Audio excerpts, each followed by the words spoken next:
महाराष्ट्राची हरवलेली अर्थव्यवस्था. पैसे नसताना व्यवहार कसे चालायचे ही गोष्ट आहे त्या महाराष्ट्राची, जिथे UPI नव्हते, मॉल्स नव्हते, बँक अकाउंट नव्हतं, क्रेडिट कार्ड नव्हतं, तरी देखील गावातले व्यवहार अगदी सुरळीतपणे चालू होते वर्षानुवर्ष.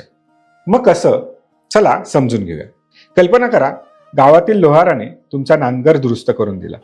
सुतार दादानं बैलगाडी तयार केली, पण मग त्यांनी लगेच पैसे मागितले नाहीत. का बरं?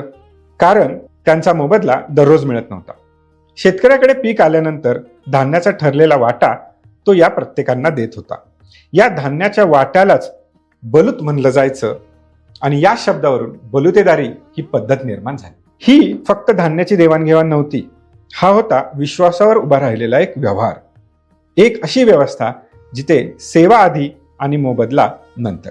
या संदर्भातच अभ्यासक आपल्याला बलुतेदारी पद्धत, ज्याला उत्तर भारतामध्ये जजमानी व्यवस्था म्हणून देखील ओळखले जाते, त्या संदर्भात आपल्याला सांगतात की प्रत्येक देवाणघेवाण ही फक्त व्यवहार नसते, तर ती सामाजिक, धार्मिक, भावनिक बंध, विश्वास आणि परस्पर जबाबदारी निर्माण करणारी एक व्यवस्था असते. त्या काळामध्ये धान्य हेच चलन होते आणि विश्वास ही त्याची खरी किंमत होती.